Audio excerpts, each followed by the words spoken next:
High বন্ধুরা, আমি আজকে আপনাদেরকে একটা তরকারি করে দেখাচ্ছি। তরকারিটা হচ্ছে লাউ ডাঁটা আর আলু, বেগুন, লাউ শাক দিয়ে একটা চড়চড়ি। এটা শীতকালে ভালো লাগে, শীতকালে বেশ খেতে ভালোই লাগে, কিন্তু এটা আমি এখন বসন্তকালে আপনাদেরকে দেখাচ্ছি, কিছু মনে করবেন না। আমার বাগানে লাউ শাকটা ডাঁটাটা ভালোই হয়েছিল বলে আমি তাই রান্না করে আপনাদেরকে দেখাচ্ছি। আমি প্রথমে কড়াইতে তেল দিয়ে দিয়েছিলাম, তো সেইটা লাউ ডাঁটা আর আলুটা দিয়ে দিয়েছি। ইয়ার মধ্যে স্বাদ মতো লবণ আর হলুদ গুঁড়া আমি দিয়ে দিচ্ছি।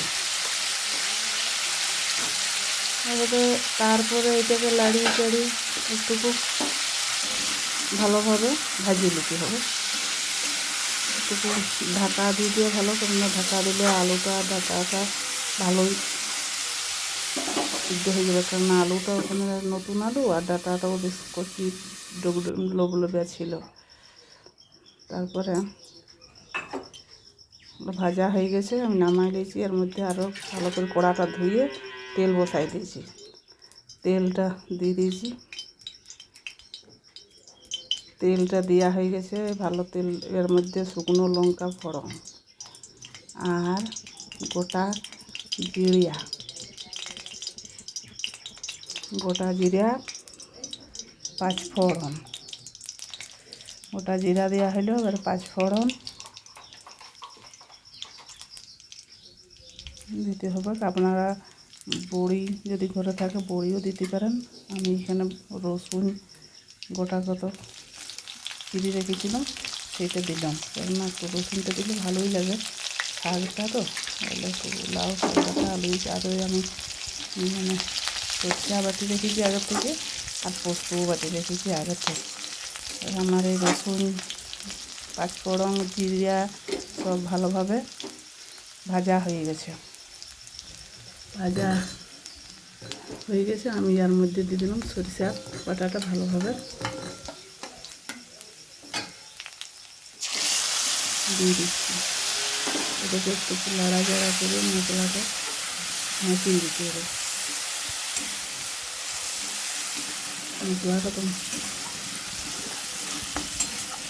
বেশ কষা হয়ে গেছে, ভাজা দেখতে পাচ্ছেন তেল ছাড়িছে।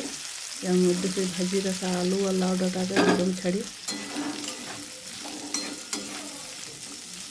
সেই দুটো একটু মশলার সঙ্গে ভালো করে মিশিয়ে দিলাম। এর মধ্যে এর আগে আমি কিন্তু শাকগুলি ভালোভাবে কাটিয়ে ধুয়ে পরিষ্কার পরিচ্ছন্ন করে রেখেছিলাম, সেইগুলো এর সঙ্গে দিলাম মিশাই।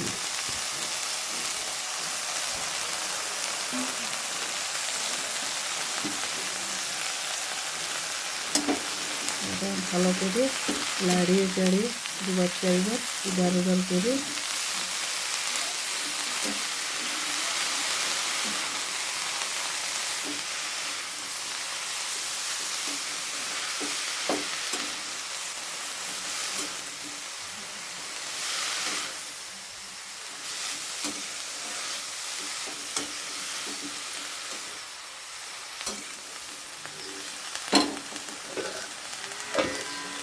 নাড়াই চাড়িয়ে একটু ভালোভাবে ভাজা হয়ে গেল।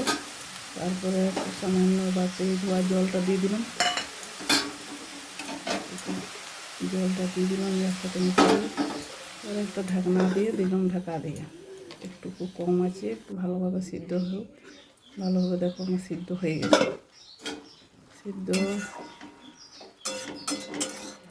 সিদ্ধটা হয়েছে, ডাঁটাটাই বুঝতে পারা যাবে, কেননা ডাঁটাটা যে সিদ্ধ দেখাচ্ছে, তার লাগে সিদ্ধ হয়ে গেছে।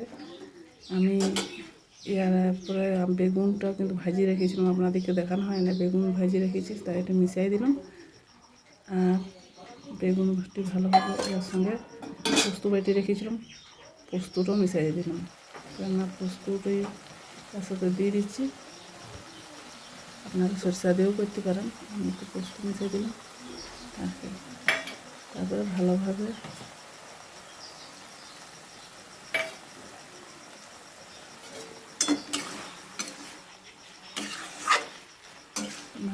কুমড়িটা এধার ওধার লাড়ি চাড়ি ভালোভাবে ভেজে দিতে হবে, এবং সব কিছু মিশামিশি করে নিয়ে পোস্তটি মিশিয়ে দিতে হবে। আর এই তরকারিটি আসলে কী বলুন তো, জল থাকা চলবে না, বেশ শুকনো শুকনো ভাজা ভাজা বেশ সুন্দর হবে। আর আর কোনো জল দিতে যাবে না, বাড়তি হবে না সিদ্ধ করতে দিতে। তবে আপনার নতুন আলু ডাটাটাও বেশ লইবা ছিল, তাহলে তেলেই সিজে গেছিলো।